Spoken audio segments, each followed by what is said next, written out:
Traité de saint Augustin de la Trinité, livre 8, suite, chapitre 3, Dieu est le souverain bien, l'âme ne devient bonne qu'en se tournant vers Dieu.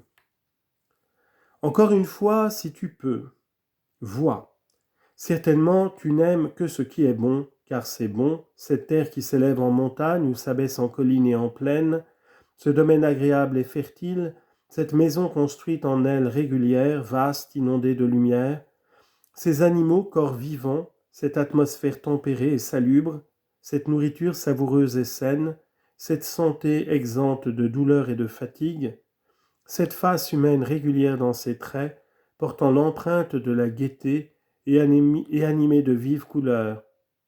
Ce cœur d'ami aussi aimable dans sa condescendance que fidèle en son attachement.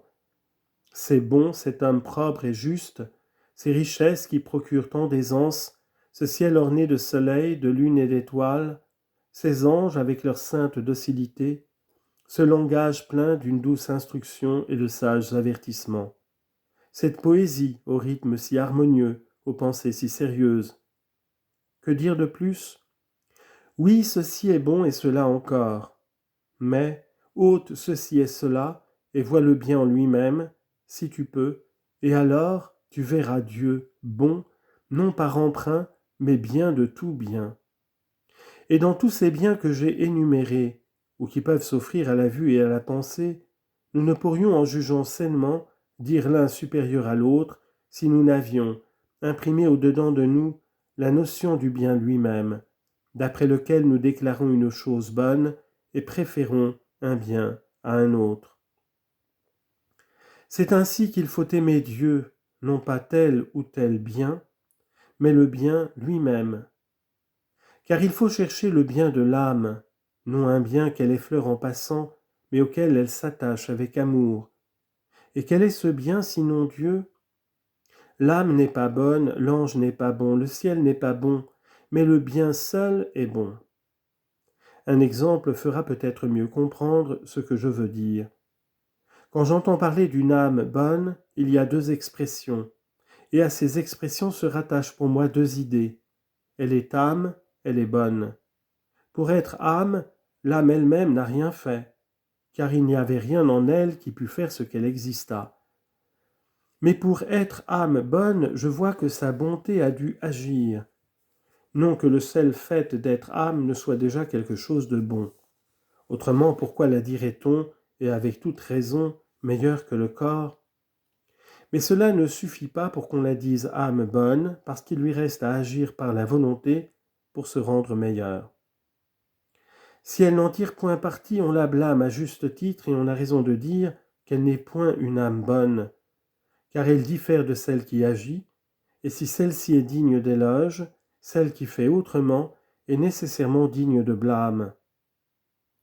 Mais quand elle agit dans l'intention de devenir bonne, elle ne peut atteindre son but qu'en se dirigeant vers un objet autre qu'elle-même. Or, où se tournera-t-elle pour devenir bonne, sinon vers Dieu, en l'aimant, en le désirant, en l'obtenant ? Si donc elle s'en détourne de nouveau et cesse d'être bonne, par le seul fait qu'elle se détourne du bien, à moins de conserver en elle-même le bien dont elle se détourne, elle ne sait plus où se tourner si elle veut s'amender. Il n'y aurait donc pas de bien changeant s'il n'y avait un bien immuable.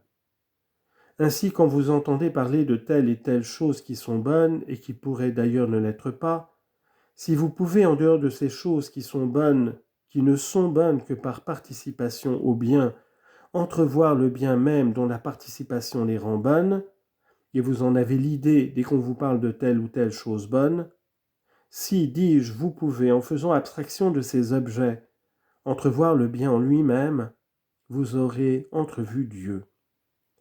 Et si vous vous attachez à lui par l'amour, vous goûterez aussitôt le bonheur. Mais quelle honte de s'attacher à des objets qu'on n'aime que parce qu'ils sont bons et de ne pas aimer le bien même qui les rend bons. Et l'âme elle-même, qui en tant qu'âme et avant de devenir bonne en se tournant vers le bien immuable, mais simplement parce qu'elle est âme, nous plaît tellement que nous la préférons même à la lumière matérielle, si nous avons le sens droit, l'âme, dis-je, ne nous plaît pas en elle-même, mais dans la puissance qui l'a créée. Nous puisons notre amour pour elle dans la source même, dont nous voyons qu'elle est sortie. Voilà la vérité et le bien simple, qui n'est pas autre chose que le bien même, et par conséquent le souverain bien, car un bien ne peut diminuer ou grandir que quand il n'est bien que par un autre bien. Pour être bonne, l'âme se tourne donc vers ce qui l'a faite âme.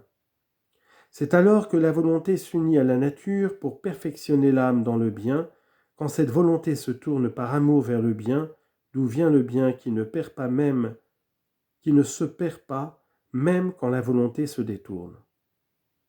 En effet, en se détournant du souverain bien, l'âme cesse d'être bonne, mais elle ne cesse pas d'être âme, ce qui lui donne déjà l'avantage sur le corps. La volonté perd donc ce que la volonté peut gagner. Pour vouloir se tourner vers ce qui l'a fait être, l'âme devait déjà exister, mais avant d'exister, elle n'était pas là pour le vouloir.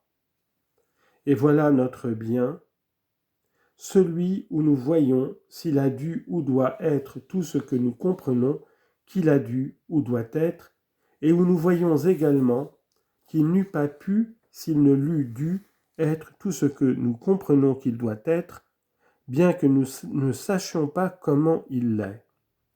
Or ce bien n'est pas loin de chacun de vous, car c'est en lui que nous vivons, que nous nous mouvons et que nous sommes. Actes des Apôtres, chapitre 17, versets 27 à 28. Chapitre 4. Pour pouvoir aimer Dieu, il faut le connaître par la vraie foi. Mais il faut se tenir en lui et s'attacher à lui par amour, afin de jouir de la présence de celui par qui nous sommes et en dehors duquel nous ne pourrions pas même exister. Car, comme c'est par la foi que nous marchons, et non par une claire vue, 2 Corinthiens 5, 7, nous ne voyons pas encore Dieu, comme dit le même apôtre, face à face, 1 Corinthiens 13, 12. Et pourtant, si nous ne l'aimons pas maintenant, nous ne le verrons jamais. Mais peut-on aimer ce qu'on ignore ? On peut connaître quelque chose et ne pas l'aimer, mais je demande si l'on peut aimer ce que l'on ne connaît pas, car si on ne le peut pas, personne n'aimera Dieu avant de le connaître. Et qu'est-ce que connaître Dieu sinon le voir des yeux de l'esprit et en voir la ferme perception ? Et en avoir la ferme perception, car ce n'est pas un corps qui puisse être cherché avec les yeux de la chair. Mais avant de pouvoir connaître et percevoir Dieu autant qu'il peut être vu et perçu, avantage réservé au cœur pur, car il est écrit « Heureux ceux qui ont le cœur pur, parce qu'ils verront Dieu » Matthieu 5, 8. Il faut que le cœur soit purifié pour devenir capable et digne de le voir, et il ne peut être purifié qu'en aimant par la foi. Car où sont ces trois vertus que tous les efforts des livres divins tentent à produire dans notre âme, la foi, l'espérance et la charité, 1 Corinthiens 13, 13, sinon dans l'âme qui croit ce qu'elle ne voit pas, qui espère et aime ce qu'elle croit? On aime donc même ce qu'on ignore, mais qu'on croit pourtant. Toutefois, il faut bien prendre garde que l'âme, en croyant ce qu'elle ne voit pas, ne se figure ce qui n'est pas et n'espère et n'aime ce qui est faux. Dans ce cas, la charité ne viendrait plus d'un cœur pur, d'une bonne conscience et d'une foi non feinte, laquelle est la fin des préceptes, comme dit le même apôtre, 1 Timothée 1, 5. Quand, dans la lecture ou la conversation, il est question d'objets matériels que nous n'avons pas vus et que nous croyons, l'esprit se les figure nécessairement sous des traits et des formes corporelles au gré de l'imagination. Que l'on tombe à faux ou que l'on tombe juste, ce dernier cas est très rare, cela importe peu. Il ne s'agit pas ici de croire qu'une foi ferme, mais de quelque but utile à atteindre par cette voie. En effet, parmi ceux qui lisent ou entendent lire ce qu'a écrit l'apôtre Paul, ou ce qu'on a écrit de lui, qui ne se figure le visage de l'apôtre lui-même, et de tous ceux dont il donne les noms? Et dans la multitude d'hommes à qui ces épîtres sont connus, et qui tous imaginent des traits et des figures différentes, on ne sait certainement pas quel est celui qui s'approche le plus de la vérité.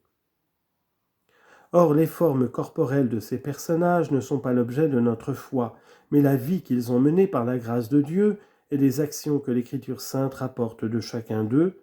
Voilà ce qu'il est utile de croire, ce qu'il faut désirer et ne pas désespérer d'atteindre.